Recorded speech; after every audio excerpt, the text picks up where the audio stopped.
င်္ဂလာပါကျွန်တော်တို့ဒီတစ်ခေါက်မှာ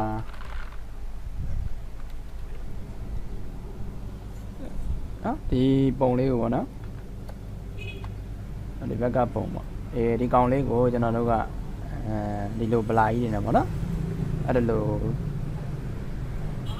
ပုံပေါ့ထောက်ထားကြမ်းကြမ်းပေါ့ဒီလိုပုံဖြစ်သွားအောင်ဘယ်လိုလုပ်မလဲပေါ့နော်ကျွန်တော်တို့ဒီကောင်သူ့ပုံစံနဲ့ဒီပေါ်လေးနဲ့ပေါ့နော်အဲ့လိုရအောင်ကျွန်တော်တို့လုပ်မယ်ခန္ဓာကိုယ်ခန္ဓာကိုယ် body ခတ်တောင်းတော့ပေါ့အဲ့လိုနဲ့သူတို့အဲ့ဒီတယောက်ဖြစ်သွားအောင်လုပ်မှာဖြစ်ပါတယ်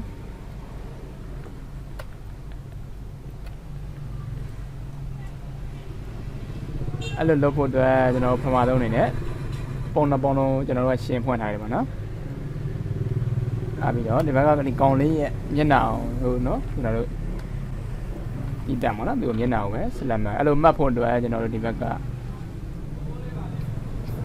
ရအောင်နေလိုက်လို့ရှိရင်ကျွန်တော်နှစ်ခုထွက်လာတယ် Magic 1 2နဲ့ Quick Selection 2အဲ့ဒါကကျွန်တော် Quick Selection 2ကိုတစ်ချက်မှတ်လိုက်မယ်မှတ်ပြီးတော့ဒီမှာကျွန်တော်တို့ Control Plus လေးနဲ့ Control ပေါင်းလေးနဲ့ချုံချက်ပေါ့နော်အဲ့မှာလုပ်ဒီလိုဆွဲပါလေးကိုကင်ပြီးတော့လေဒီလိုတွန်းလို့ရတယ်ရွှေ့ကျင်တဲ့နေရာရွှေ့လို့ရတယ်နော်မောက်ဖိပြီးတော့နော်ဒါလေးကိုရွေးထားတယ်ဒီမှာပြီးရင်ကျွန်တော်စတင်ပြီးတော့ကောက်မယ်ပေါ့နော်ဒီ11လောက်ကနေစကောက်လိုက်တယ်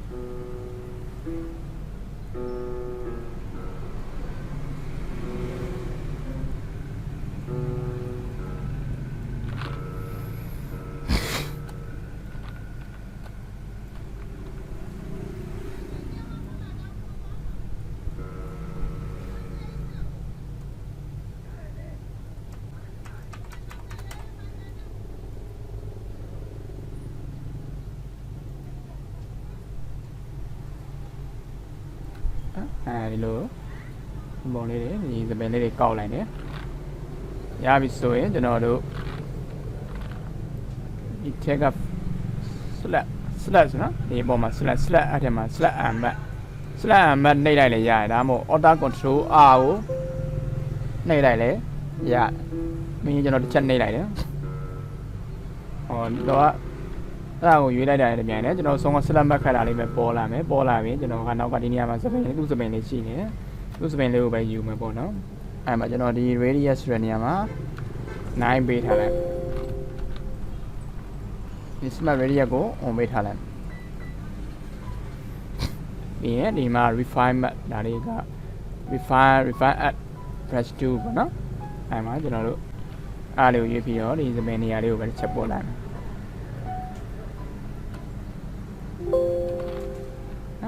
ဒါဆိုရင်ကျွန်တော်တို့ဒီပင်အရေးလေးပဲကြံနေတယ်ပေါ့နော်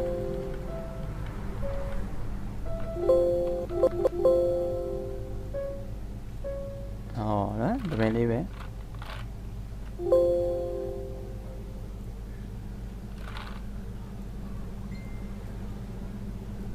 လိုလေး post ဆွဲပေးလိုက်ဒီနေရာမှာ output 2ဆိုတဲ့နေရာမှာကျွန်တော်တစ်ချက်နှိပ်လိုက်မယ်နှိပ်ပြီးတော့ new layer wet layer map ပေါ့နော် new layer wet layer map ဆိုတာကကျွန်တော်တို့ layer map အုပ်ထားတဲ့ layer အသစ်တစ်ခုထွက်လာမှာပေါ့နော်ဒါကိုရွေးလိုက်မယ်ရွေးပြီးတော့ကျွန်တော် okay တစ်ချက်နှိပ်လိုက်မယ်ဟောဒီမှာဆိုရင်ဒါဆိုရင်ကျွန်တော်စောင်းက background ကတက်ကိုနေတဲ့ layer map အုပ်ထားတဲ့ layer တက်ဆိုပြီးထွက်လာပြီအဲ့တော့ကျွန်တော်ဒီပုံကိုစောင်းကပုံလေးကိုကျွန်တော်ဆွဲသွင်းမှာဖြစ်ပါတယ်အဲ့လိုသွင်းဖို့အတွက်ကျွန်တော် move to ကိုတစ်ချက်ရွေးလိုက်မယ်ရွေးပြီးတော့ဒီဘားလေးတွေကျွန်တော်ကင်လို့ရတယ်နော် Photoshop မှာ file တွေ3လေးခုဖွင့်လာတယ်အဲ့လိုကင်လို့ရတယ်ပြီးရင်ကျွန်တော်ဒီလိုလေးမူးသုံးပြီးတော့ဒီလိုလေးမောက်ကွန်လေးကိုဖိပြီးတော့ဘယ်ဘက်ကလေးကိုဖိပြီးတွန်းထည့်လိုက်တယ်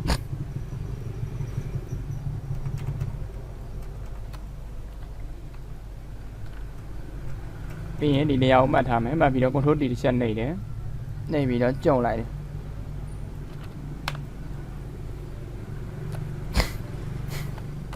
ဒီမှာ ruler နေမှာနော်ဒါပေတာလေးပေါ့ဒီကောင်ကဒီထဲ view ထဲမှာရှိတယ် ruler လေးက view ထဲပေတာလေးပေါ့နော်အဲ ruler လေးကိုပိတ်လို့လည်းရတယ်ဖော်လို့လည်းရတယ် view ထဲမှာ ruler ကျွန်တော်သူ့မျက်နှာလေးရဲ့အနေထားကိုကျွန်တော်တစ်ချက်ယူလိုက်ကြည့်လိုက်တယ်ပေါ့နော်ဒါမေးစီပေါ့သူမေးစီကဒီလောက်မှမလို့ကျွန်တော်မေးစီတိုင်းလို့ရအောင်လို့ယူလိုက်တာပါ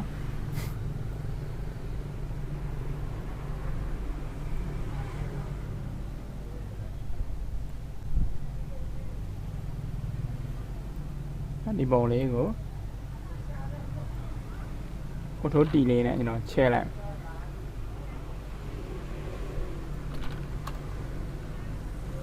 ချဲ့ခင်ဆိုအကြောင်းလေးတွေပါနေအဲ့အကြောင်းလေးတွေနဲ့အဲ့ဒါကရပြီတော့ဒီကောင်လေးကိုပဲရင်ချဲ့လိုက်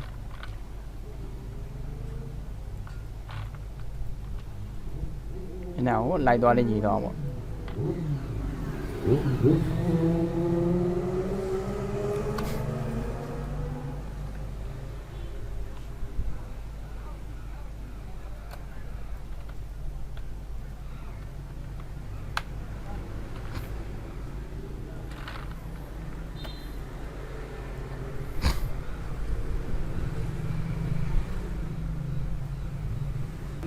ကျွန်တော်ဒီမှာလိုက်သွားလေးသူ့လိုက်သွားလေးညီအောင်လို့ပေါ့နော်ကျွန်တော်တို့ဒီမှာ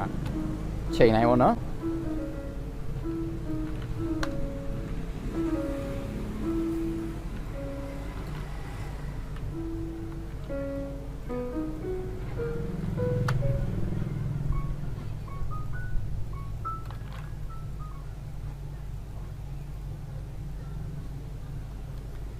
ပြီးရင်ကျွန်တော်တို့ဒီပုံကို select တစ်ချက်မှတ်တယ်မှတ်ပြီးတော့ဒီကောင်လေးကိုမျက်စိခဏမိတ်ထားလိုက်မယ်မိတ်ပြီးတော့ကျွန်တော်ဒီရနေပြီးတော့ polygon lasso 2ပေါ့နော်အဲ့ဒါတစ်ချက်ယူတယ်ယူပြီးတော့ကျွန်တော်ဒီမှာ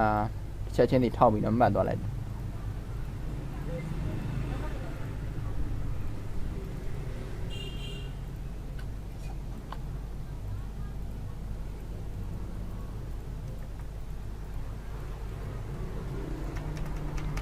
ပြီးတော့ကျွန်တော် edit ထဲကဖေးဒီမှာ corner အဝဲကိုရွေးထားမယ်ပြီးရင် okay တစ်ချက်နေလိုက်ဩဒါဆိုရင်သူကဒီပေါ့နော်ဒီဘက်ကမဲအောင်တွေကိုသူကဖြည့်သွားပေးလိုက်တယ်နော်ပြီးရင် control D ပြီးရင်ကျွန်တော်ဆောင်းကပုံလေးရဲ့ layer ကိုပြန်ဖော်လိုက်မယ်ဖော်ပြီးတော့ကျွန်တော်တို့ကဒီမှာဒီကို select ပေးလိုက်တယ်ပေးပြီးတော့ဒီတက်က brush 2ကိုတစ်ချက်ရွေးထားမယ် brush 2ကိုရွေးမယ်ဒီမှာ brush ပုံစံတွေမျိုးမျိုးရှိတယ်ကျွန်တော်တို့ဒီထဲအနေနဲ့ဝါးတာလေးပေါ့နော်အဲ့ဒါလေးရွေးထားလိုက်အဲ့ဒါလေးရွေးမယ်ရွေးပြီးတော့ကျွန်တော်ပုတ်ကြည့်လိုက်မယ်အော်နော်ဒီထဲကဝါးတာလေးကိုရွေးထားမယ်ဒီလို brush ပုံစံလေးကိုရွေးထားမယ်ရွေးပြီးတော့ဒီလေး layer ကို select မှတ်ထားမယ်ပြီးရင်ကျွန်တော်တို့ဒီမှာ site ကြီးသေးပေါ့နော် keyboard မှာP ခလုတ်ရပေးမှာကွမ်းသားကွန်ပျူတာလေးရှိတယ်အကြီးသေးလေးတွေချိန်လို့ရတယ်ဒီမှာလည်းကျွန်တော်တို့ချိန်လို့ရတယ် site ကိုဒီကနေချိန်လဲရတယ်ဒါမှမဟုတ် keyboard က P ခလုတ်ရပေးမှာ4000ပုံကွမ်းသားနဲ့4000ပုံကွမ်းပိတ်ရှိတယ်ကွမ်းသားကွမ်းပိတ်ကညာဘက်ကကွမ်းပိတ်ကတော့ကြီးတာဘယ်ဘက်ကကွမ်းပိတ်ကတော့သေးတာပါမှာကျွန်တော်တို့ဒီ level နေရာလေးတွေကိုပုတ်ပေးလိုက်ပါဦးနော်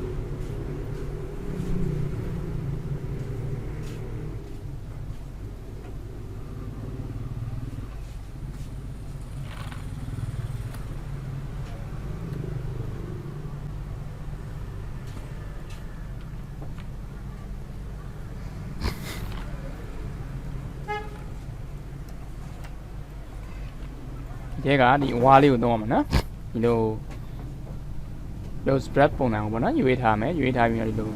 ကိုလိုလိုလေးပေါ့နော်ဒီ layer ကိုရွေးထားမယ်ရွေးပြီးတော့ဒီလိုလေးပုတ်ပေးလိုက်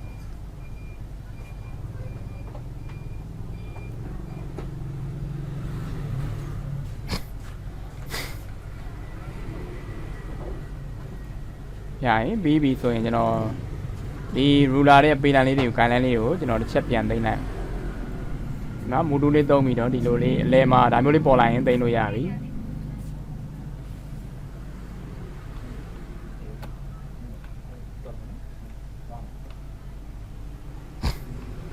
နော်သူ့ရဲ့ color လေးကိုကျွန်တော်ဒီနေရာမှာတစ်ချက်ချိန်ရင်သေးတယ်ဆိုလို့ရှိရင်ဒီဘက်မှာပေါ့နော် အဲ့မှာ cap တော့ရွေးလိုက် cap ကိုရွေးပြီးတော့ဒီမှာလင်းမောင်တွေထပ်ချိန်လို့ရပါတယ်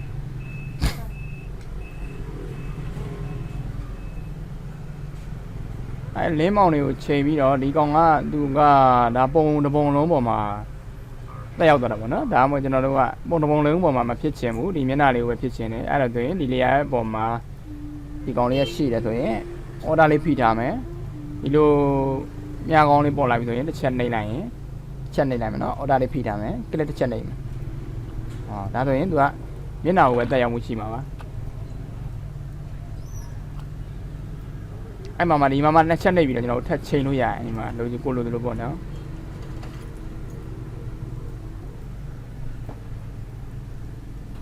နောက်ထပ်လည်းထပ်ယူလို့ရတယ်ကျွန်တော်တို့ကနောက်ထပ်ထပ်ယူမယ်ခုချိန်ကြီးလိုက်တဲ့ဟာလောတဲ့ပုံတော်လုံးပါနေတယ်ပုံတော်လုံးရတယ်โอเคဒီတိုင်းထားလိုက်ပြီးရင်ပိတ်လိုက်မယ်ပြီးရင် order ဖိမယ်ဟောဒါဆိုရင်သူပုံထဲကိုပဲတက်ရောက်မှုရှိသွားမှာ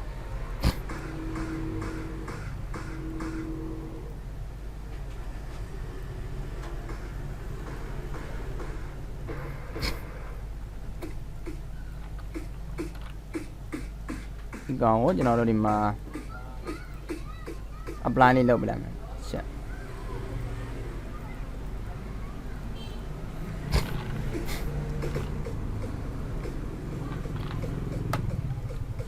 ဘေးနားမှာအကြောင်းလေးတွေမြင်နေရတယ်သူကသူ့ရဲ့လေယာဉ်တက်တက်ပေါ့နော်ကျွန်တော်အဲ့အတွက်ကျွန်တော်တို့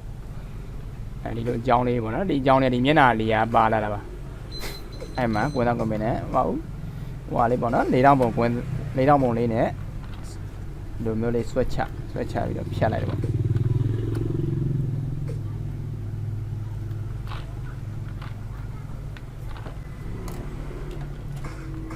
သူ့ကိုကျွန်တော်တို့ကပုံလေးကိုတင်လိုက်မှာပေါ့နော် control shift s ဟိုဘယ်နားထားမလဲပေါ့နော်ကျွန်တော် desktop ပေါ်ထားလိုက်ရတယ်ဒါမှမဟုတ်ကိုကြိုက်တဲ့နေရာပေါ့နော်ဒါကတော့ဒီမှာဂျစ်ပတ်အနေနဲ့တင်ပေးလိုက်မယ်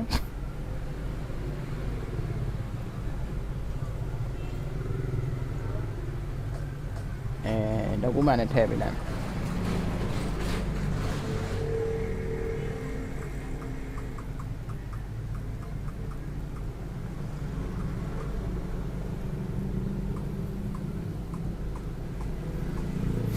မကိုကြတဲ့နာမည်ပေးလို့ရတယ်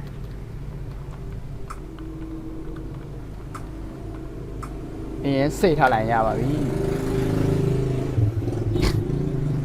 โอเคပေါ့နော်အဲ့ဆိုရင်အားလုံးပဲရကူကူနားလည်လိမ့်မယ်လို့ထင်ပါတယ်